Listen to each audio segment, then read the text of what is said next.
क्या आप भी DFCCL की तैयारी कर रहे हो? जो नोटिफिकेशन आ गया आपको पता है? अगर हाँ तो ये वीडियो आपके लिए guys. So welcome to the engineers Adda 24/7। मेरा नाम है अभिषेक कौशिक।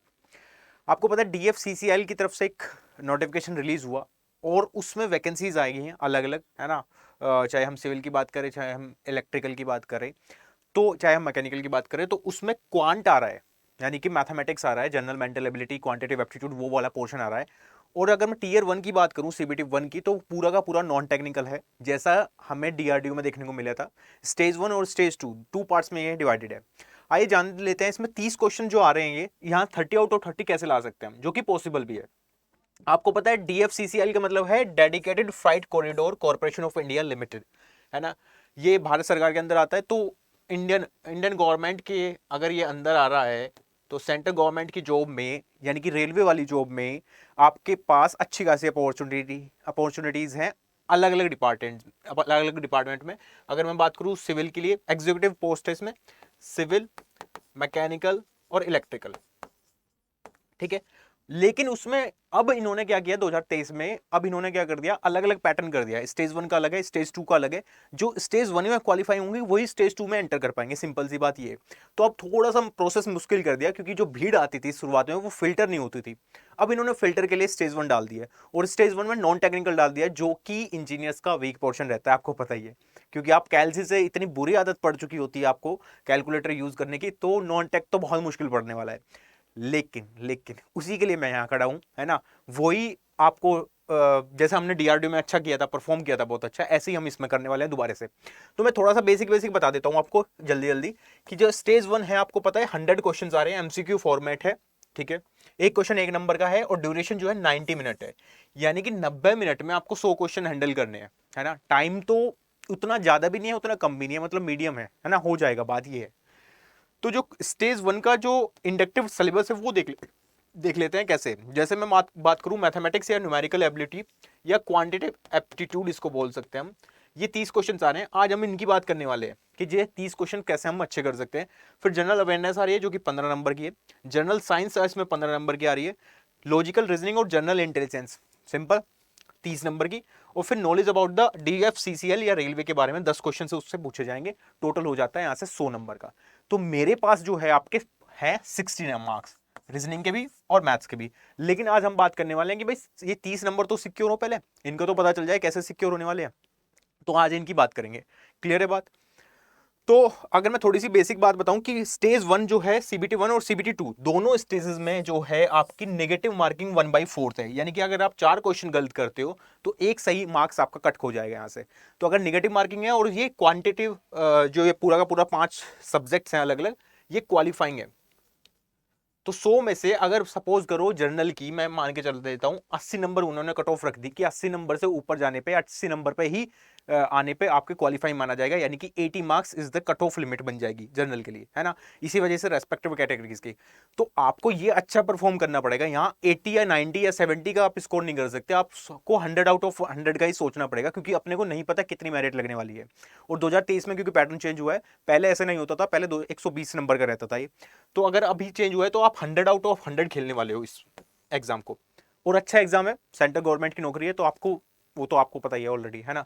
अभी हम ये देख लेते हैं कि इसमें आ क्या क्या रहा है, ये 30 नंबर यहां से कैसे खींच सकते हैं हम।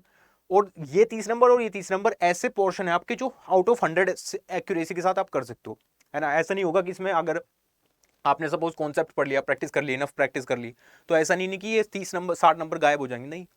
आप सॉल्व करोगे, उसमें आंसर मिलेगा, ऑप्शंस में ठीक होगा, सिंपल सी बात है ना। तो ये 60 के 60 नंबर आप यहां से सिक्योर कर सकते हो। लेकिन आज जो एजेंडा है इस वीडियो का वो रहेगा 30 नंबर्स का, मैथ्स का, ठीक है। पहले मैं आपको बता देता हूं, मैथ्स में 3 चीजें आपको दिखने वाली है ना, ये 30 नंबर, क्योंकि ये RRB JEE की तरह हो गया कुछ कुछ, है ना। RRB JEE में भी 30 मार्क्स आते हैं। तो अगर यहां से मैं बात करूं, अर्थमेटिक वाला पोर्शन आपका, एडवांस पोर्शन और DI, ये 3 चीजें आपको दिखाई देंगी यहां से, ठीक है। अर्थमेटिक पोर्शन में आपका परसेंटेज, प्रॉफिट लॉस, वो सारी चीजें आपको दिखाई देंगी। प्रॉफिट लॉस हो गया, CISI हो गया, टाइम एंड वर्क हो गया, टाइम स्पीड डिस्टेंस हो गया, पाइप एंड सिस्टम हो गया, बोट एंड स्ट्रीम हो गया, बेसिक नंबर सिस्टम वाले क्वेश्चंस होंगे, है ना, वो सारे अर्थमेटिक में आपको दिखाई देंगे। तो पहले आपको अर्थमेटिक वाला पोर्शन अच्छा करना पड़ेगा। फिर अगर मैं बात करूं एडवांस मैथ से भी क्वेश्चन आएंगे, जो कि मेंसुरेशन 2D 3 से बेसिक क्वेश्चंस आपको देखने को मिलेंगे, जो आप बिना फॉर्मूले के नहीं कर सकते। तो यहां भी कॉन्सेप्ट आपको सीखना ही पड़ेगा, है ना। बेसिक सा कोई यार अलजेब्रा वाला क्वेश्चन डाल दिया इन्होंने, फिर आप क्या सोचोगे? तो आपको ये भी कवर करके जाना पड़ेगा। साथ में आपका डीआई भी इंक्लूडेड है, क्योंकि 30 नंबर छोटा मोटा तो नहीं है कि हाँ इग्नोर करके जा सकते हैं, है ना। अच्छा खासा है, वेटेज है, तो यहाँ से 30 नंबर भी उठाने पड़ेंगे। तो उसके लिए आपको डीआई वाला सेक्शन को भी मजबूत करना पड़ेगा। अगर आपने थोड़ा सा काम कैलकुलेशन पे कर लिया तो यही वाला पोर्शन और ये वाला कैलकुलेशन से सोल्व होने लगेंगे, ठीक है। तो डीआई में स्पेशली मैं बात करूं तो बेसिक डीआई पूछा जा सकता है ना। बार ग्राफ हो गया, पाई चार्ट हो गया, लाइन ग्राफ होगा, ये सब हम कवर करेंगे, ठीक है। यूट्यूब पे भी रहेगा, ये एप्लीकेशन पे भी रहेगा, हर जगह कवर होगा, ठीक है।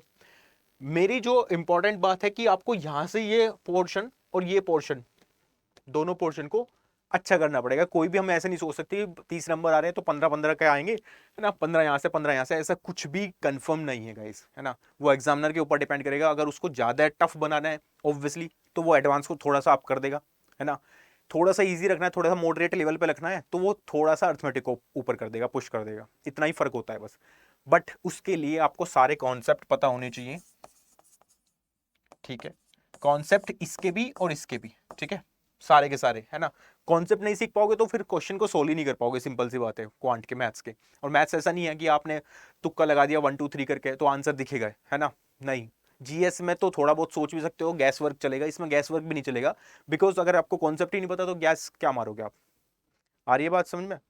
तो इसको अच्छा करने के लिए पहले कॉन्सेप्ट पढ़ने पड़ेंगे पूरे के पूरे, फिर आपको मॉक टेस्ट देना पड़ेगा, प्रैक्टिस करनी पड़ेगी, है ना। मॉक टेस्ट मेरा सजेशन आपके लिए ये रहेगा कि ऑनलाइन ही आप दो, बिकॉज 90 मिनट्स में 100 क्वेश्चन अटेम्प्ट करने हैं, है ना, जो कि एक इजी टास्क नहीं है, एक हेक्टिक टास्क होने वाला है। क्यों? क्योंकि यहाँ कैलकुलेशन रहेगा। अब रीजनिंग और मैथ्स में क्योंकि 30-30 क्वेश्चन आ रहे हैं, सोचो 60 नंबर को तो यही दोनों पोर्शन है जिसमें टाइम ज्यादा लगेगा ऑब्वियसली, है ना। बाकी साइंस वाला पोर्शन है या फिर जीएस वाला पोर्शन, उसमें टिक करना है।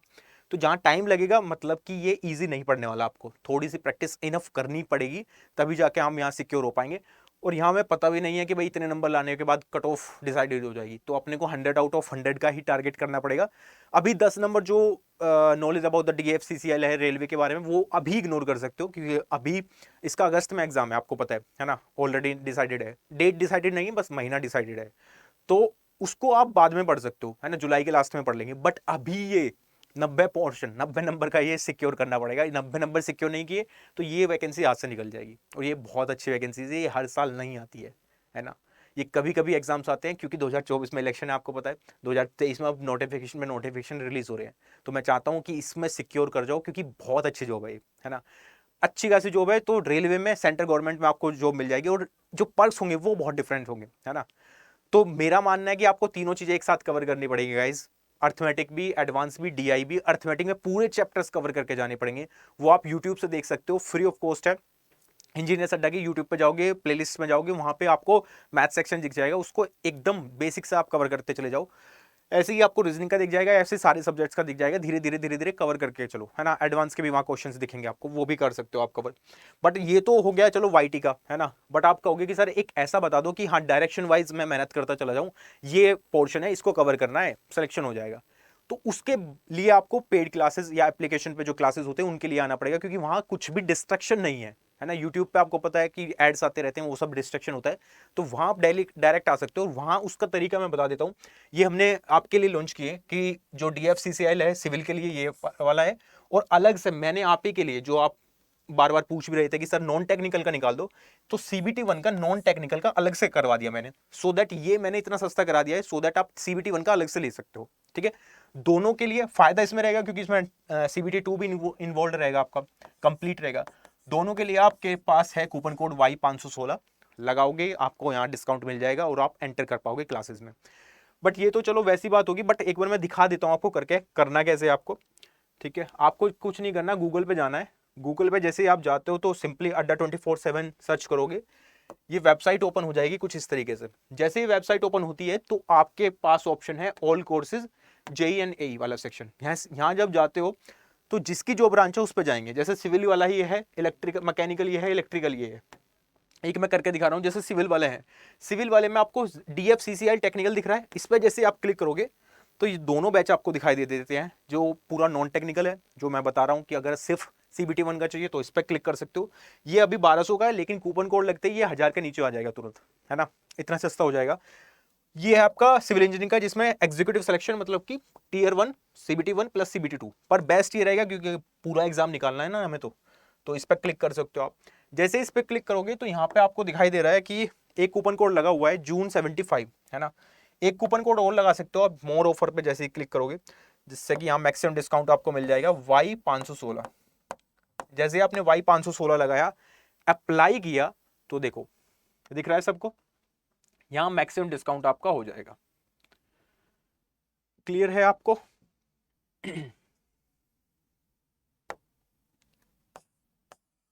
तो जैसे ही आप देख रहे हो, ये यहाँ पे 8,884 रुपये का डिस्काउंट 2414 में आप इनरोल कर जाओगे। Y516 आपको लगाना है और इसमें आप एंटर कर पाओगे। क्लियर है बात? तो ये हो सकता है आप एंटर करने के लिए तरीका। अगर आपको आना है तो वेलकम, आप आ सकते हो, है ना। लगभग 2,000-2,400 रुपये में आपको ये बैच मिल जाएगा और आप आके अपनी तैयारी को स्ट्रीमलाइन कर पाओगे, क्योंकि मेन होता है सिलेक्शन, और सिलेक्शन तभी होगा जब स्ट्रीमलाइन होगी तैयारी। सिंपल सी बात है। और नॉन टेक नहीं तो सिलेक्शन नहीं है, आपको पता ही है, पूरा का पूरा नॉन टेक है ना। आप टेक्निकल पढ़ भी लोगे Tier 2 के लिए, बट CBT 1 ही क्वालिफाई नहीं हुआ तो CBT 2 में करोगे क्या पढ़ के? तो आपको CBT 1 फोड़ना पड़ेगा पहले अच्छे से, और वो फोड़ोगे तभी जब आप ये पोर्शन कर पाओगे क्लासेस के थ्रू। ठीक है, तो मिलते हैं हम नए सेशन में, तब तक के लिए bye bye, take care and अपना ध्यान रखना। See you guys.